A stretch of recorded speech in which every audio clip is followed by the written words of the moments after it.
بسم الله الرحمن الرحيم. سلام الله عليكم ورحمة الله تعالى وبركاته. كلانتي وعنا وناسان داوديال رمضان كريم مركله اسم قارك سوبر ميل كسو joogtaan kusoo dhawaada Daljir Media. Bandhiga Daljir waxa uu tihi marba waxaanu ku falanqeynaa hadba xaaladaha siyaasadeed ee ka jira dalka Soomaaliya. Maanta oo markaasi ay ahayd maalin Sabti ah taariikhduna ay ku beegay 27 bisha Afraad ee sanadda 2021 waxa arrimaha siyaasadda dalka Soomaaliya aad moodaa in ay u wareegeen waxa loo yaqaan 360 degree ama dhinac kale ay soo wareejiyeen. maanta kulan albaabadu xiran yihiin waxa xerada xalan ku yeeshay madaxweyne Maxamed Cabdullaahi Farmaajo iyo kooxda C6+ oo aan horay marar badan idinku sharaxay waxa ay yihiin iyo wadamada ku boobay iyo ururada ku boobay. kulankaasi dabcan mucaaradku wajiyo badan ay u yeeleen faahfaahin fara badan ay ka bixiyeen waxa uusan hayn baa laga dhigay oo in madaxweynaha loo yeeray oo madaxweynaha la soo canaananayo waagi maxaa la yiraahdaa uu bariyo qoraxda dhinac kale ka soo baxayso musuqmaasuq fara badan iyo maxaa la yiraahdaa iska dhiilo colaade fara badan ay suuqa geliyeen. kulankaasi wuxuu ahaa kulan looga hadlayay arrimaha ama xaaladaha siyaasadda dalka Soomaaliya. qodobo dhowr ah looga hadlay ilaa iyo hadda qodobadaasi warbaahinta lama wadaagin oo maxaa la yiraahdaa wax ka baxsan labada dhinac ee shirtay oo wixii laga wada hadlay oo ilaa hadda ma jiraan.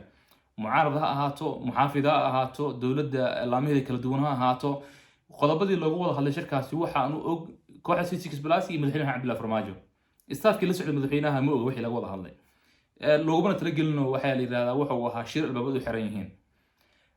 kulankaasi kadib madaxweyne Farmaajo waxa ku laabtay fila Soomaaliya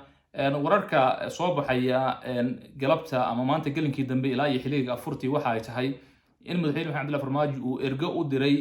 isbahaysiga mucaaradka Soomaaliya guud ahaantood baadeen maqladii midowga musharaxiinta iyo madaxweynayaasha dowlad goboleedyada mucaaradka ah. ergadaas waxaa ka mid ah madaxweynaha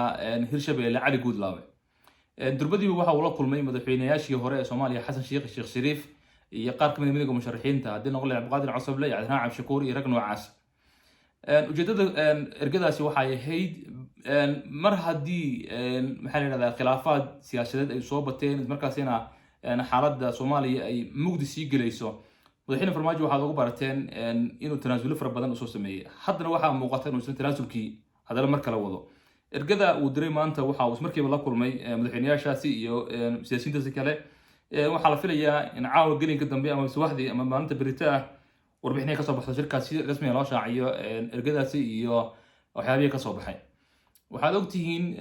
waxaa lagu kala tegay shirkii u socday madaxweynaha iyo maamul goboleedyada sabab la xiriir labada madaxweyne ee Jubbaland iyo Puntland oo markaasi ka biyo diiday inay la kulmaan madaxweyne Farmaajo oo shuruudo fara badan oo kala duwan ku xiray shirka la kulankiisa. hadda oo markaasi shirkii uu burburay isla markaasina baarlamaanka Soomaaliya oo go'aan xasaasi ah qaatay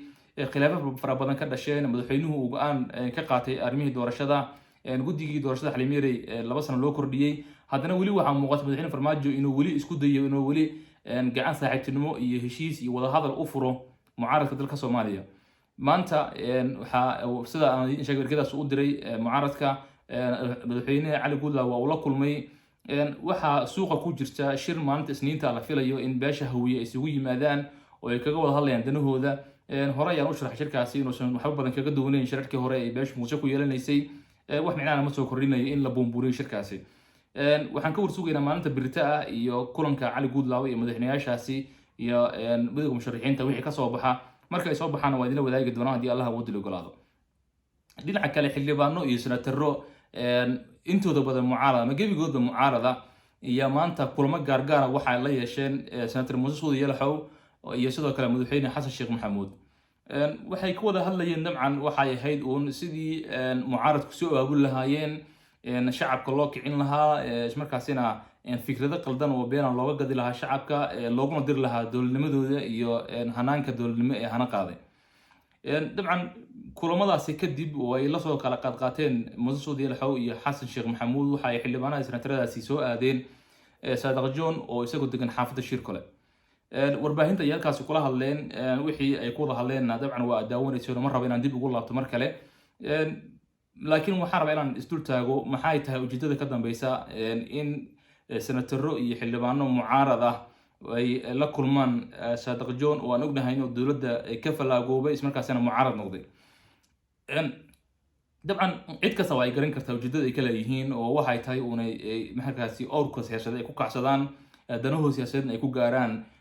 waana maxaa la yiraahdaa waa cul waa ka baryay wixii Soomaaliya dhihi jirtay waa xilli laga tagay ama laga kala guuray armihii kicinta ahaa iyo dicaayada raqiista ahayd haddii waxaana daliil kugu ah inaan shaqaynayn ama aysan soconaynin maxaa la yiraahdaa ujeedada ay leeyihiin ay ka gadaan shacabka aysan ka gadmaynin waxa kugu daliila 3 maalin ka hor ama 4 maalin ka hor ay ahayd markii Sadiq John uu ka soo goostay dowladda federaalka Soomaaliya markaasina uu soo galay xerada ama xaafadda Shirkole ilaa iyo hadda dowladda talaabo maysa qaadin xalay waxaa daawanaysa wasiirka amniga oo si faahfaahsan uga hadlay ismarkaasina cadeeyay mowqifka dowladda federaalka ay ka qaadatay Sadiq John waxa uu sheegay inaysan ciidan weerar ku ahayn inaan loo soconin inaan qabashiisa hadda loo diyaarsanayn welina aan go'aan rasmi ah laga gaarin warar hoose waxay sheegayaan in maxkamadda ciidamada qalabka sida dowladda federaalka Soomaaliya ay diyaarinayso gal dacwadeed ka dhan ah Sadiq John oo markaasi isagoo taliye ciidan gobolka Banaadir ah ku dhaqaaqay fal markaasi ka baxsan howlihii loo igmaday ismarkaasina fal dambiyeed ku ah ismarkaasina waxa uu mari doonaa ciqaabta ay leedahay waxaana laga warsugayaa maxkamadaha ciidamada qalabka sida iyo go'aanada ay ka soo saaraan maalmaha soo socda markii maxkamadaasi go'aan ka soo gaarto kadib ayay ciidamadu ama laamaha ammaanku talaabo ka qaadi doonaan waana ka warsugi doonaa laakiin anigu ma ihi qof hadda dhiiri gelinaya in maxaa la yiraahdaa cid la weeraro ama cid la soo qabto ama maxaa la yiraahdaa cid la maxkamadeeyo maya shaqadayda ma aha anigu waxaan ahay wariye waxaana bulshada la wadaagaa wixii dhacay oo aan ogahay si aan bulshada u ogeysiiyo tamarka inta ka gudubbo sidoo kale waxa iyaduna muhiimadeeda leh inaan sur taagno madaxweynayaasha Puntland iyo Jubbaland Axmed Madoobe iyo Siciid Cabdullaahi Dani kadib markii ay ku kala laabteen magaalooyinkoodii Kismaayo iyo maxaa la yiraahdaa iyo Garowe kulamo gaargaar ah baarlamaankooda dowlad goboleedka la yeelanayeen Axmed Madoobe oo isagoo kadib markii shalay ciidamada AMISOM ay wareejiyeen hanaanka howlgalka iyo sidoo kale istiraatiijiyada weerar ee dalka Soomaaliya ay ku wareejiyeen ciidamada xoogga dalka Soomaaliya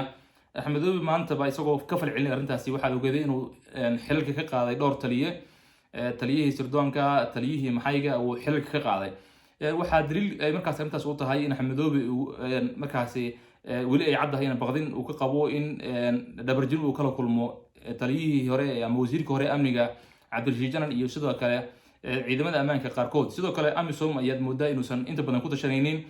taliyihii sirdoonka Jubbaland waxa uu dhiibay sidaad arkaysay taliye cusub ama agaasimo cusub loo magacaabay agaasimahaas cusub iyo cidda uu yahay iyo waxa xiriirka ka dhexeeya baaritaan ayaan ku wadnaa marka ugu horeyso aan ogaadana ama waxa ka helan waa idin la soo wadaagi doonaa haddii Allah uu dilo ogolaado inta saxaafadu ama inta xeerka saxaafadii ogol yahay inaan idin la wadaagana waa idin la wadaagi doonaa wixii anshaxa ka baxsanna dabcan idin soo gudbin doono inta markaa kaga yimaado dhinaca Axmed maxaa Jubbaland Axmed Puntland iyo Siciid Dani isagu maanta baarlamaanka ayuu hortagay si live ayaad uga daawanayseen barta Facebook aan ku leeyahay YouTube-kana si toos ayaad uga daawanayseen ama TV-yada ayaad kala socoteen mar rabaa waqti badan ku bixiyo laakiin iyadana waxay kaga muuqatay qodbadiisii uu kala jeedinayay iyo sidoo kale hadaladii uu ku hadlayay in aysan ahayn hadallo markaasi u qalma qof siyaasi ah oo darajadaasi leh oo markaas madaxweyne maamul goboleed ah oo intaasoo xildhibaan ay waqti ku bixiyeen oo say doorteen dabcan waxaan u dayn doonaa waqtiga iyo waayaha iyo sida aad uga jawaabtaan ama uga falcelisaan muhiimaddu waxay tahay marka la isku soo duuduubo marka shirarkan kala gooni-goonida ah oo ay siyaasiyiinta Soomaalida qaarkood ay la yeelanayaan ama gaar ahaan siyaasiyiinta mucaaradka ay la yeelanayaan maxaa la yiraahdaa senatarada iyo xildhibaanada oo ay shalay ku eedeeyeen ay san sharciyad haysanin oo ay markaas waqti ka dhamaaday oo markaas go'aanada ay qaataan ay waxba ka jirin haddaba haddii aadan kula kulmaynin isagoo xildhibaan ah oo aad sheegtay in xildhibaanimada ay ka burtay oo waqti ka dhamaaday aadan saaxiib gaarana aan lahayn waan ognahay inaad maalmo ka hor cod lahaydeen oo aad warbaahinta hadalada xanafta la marsiinayseen ujeedada marka shirkaasi micnaha kaliya uu yeelan karo waxay tahay waa shir qabiilaysan oo markaasi qabyaaladaysan xilligan la joogo oo 2021 marka Soomaaliya dib uma noqon karto wadadii qabyaalada oo aan ka soo gudubnay waa ogtihiin marxalado kala duwan Soomaaliya soo martay burbur iyo dowlad la'aan iyo maxay yiraahdaan morin asaysatay soo martay waxa la soo maray dowlad ku meel gaar ah waxa la soo maray maxaakiim iyo shabaab iyo wadaad diimeed haysta dowlad rasmi ayaa Soomaaliya u dhalatay 2012 Sheekh Shariif madaxweynaha ka ah waad ogeedeen Sheekh Maxamuud sidoo kale madaxweyne ka soo noqday dowlad rasmi ah madaxweyne farmaajo hadda la jooga dib uguma noqonayso marka Soomaaliya in wadadii xanafta lahayd oo qodxaha lahayd ee soo martay xilligan in dib ugu noqoto suurtagal ma aha caqliga fiyowna ma tilmaamayo mar walba marka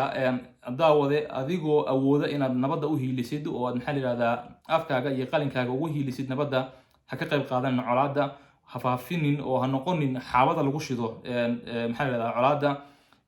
bil ramadaan baa lagu jiraa cibaadada ku dadaal aad baa u mahadsantihiin daawadayaal inta ayaan caawa kusoo afmeerayaa tan iyo kulan dambe waxaan kaga tegaystay nabadgelyo nabadin nolol kalanta iyo manaa salaamu alaykum waraxmatullahi tacaala wabarakaatuh